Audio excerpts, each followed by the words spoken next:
उसने घेतलेले पैसे दे नाहीतर माझ्याशी लग्न कर या वादातून तरुणानं विवाहित महिलेचा खून केल्याची घटना कल्याण येथील अंबरनाथ पूर्वेच्या उड्डाण पुलाजवळ घडली आहे. 35 वर्षीय सीमा कांबळे हिच्यावर चाकूने हल्ला करत तिची हत्या करण्यात आली. सीमा विवाहित असून पतीपासून वेगळी राहत होती. राहुल आणि सीमाच्या दरम्यान आर्थिक देवाणघेवाण होती, त्यामुळे हा वाद निर्माण झाला. उसने घेतलेले पैशावरून हा वाद झाला आणि त्यानंतर त्याचे पर्यवसन खुनात झाल्याचे पोलीस तपासात समोर आले आहे. सीमा कांबळे असं हत्या झालेल्या महिलेचं नाव असून राहुल भिंगारकर या तरुणाला अटक करण्यात आली आहे.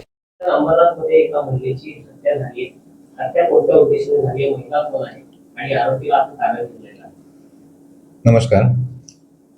आज शिवाजीनगर पोलीस स्टेशनच्या हद्दीमध्ये एक खुनाची घटना घडलेली आहे. त्यामध्ये सीमा कांबळे वय 42 वर्ष या महिलेची हत्या झालेली आहे. या हत्येचं प्राथमिक जे रिझन आहे ते आर्थिक व्यवहारातून झालेले ही हत्या आहे. आरोपीने महिलेकडनं काही पैसे घेतलेले होते. त्या पैशाचा वापस करण्याचा तगादा लावल्यामुळे आणि ते पैसे वेळेवर न देण्यामुळे दोघांमध्ये वाद निर्माण झाले होते. त्यातून ही हत्या झाल्याची प्रथमदर्शनी माहिती आहे.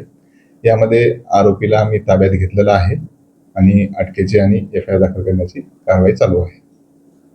सर, काही दिवसांपूर्वी ती महिला त्या संबंधित आरोपीवर बलात्काराची केस करण्यासाठी पोलीस स्टेशनला आली होती, मात्र तिची केस कारवाई देण्यात आली नव्हती आणि त्यामुळेच सगळा प्रकार घडला अशी माहिती समोर येते. नाही, त्या अनुषंगानं आर्थिक व्यवहाराच्या अनुषंगानं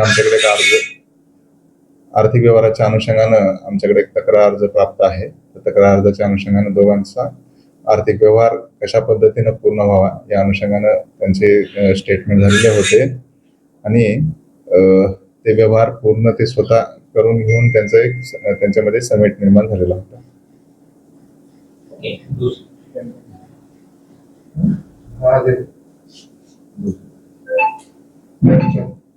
एक मिनिट, हिंदीमध्ये का?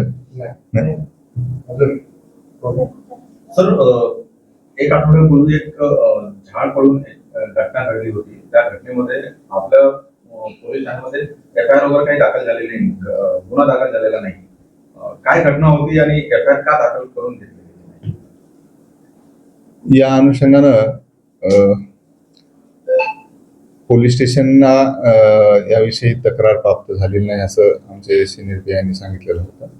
मी त्या अनुषंगानं PI साहेबांना ऑलरेडी इन्स्ट्रक्ट केलेलं आहे की ज्या व्यक्तीची वाहन नादुरुस्ती झालेली आहे आणि ज्या व्यक्ती जखमी झालेला आहे त्या दोन्ही लोकांना बोलून घ्या आणि त्यांच्या तक्रारी घेण्याचं सांगितलं. लवकरात लवकर गुन्हा दाखल करून घेतो.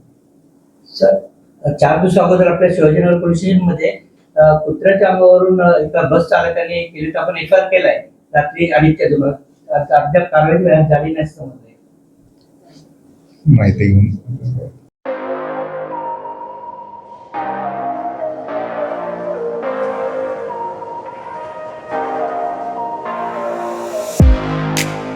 तुम्ही देखील तुमच्या बाईकमध्ये पेट्रोल टाकून थकलाय का?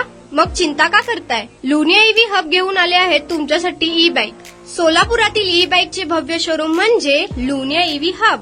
यांच्या इथे ई-बाईक आणि स्पोर्ट्स बाईक उपलब्ध आहेत. मग वाट कसली पाहताय? आत्ताच भेट द्या लुनिया EV हबला आणि टेस्ट ड्राईव्हचा आनंद घ्या. आमचा पत्ता जोशी पेट्रोल पंपासमोर, जुळे, सोलापूर. Contact number 9309857930 7507886648.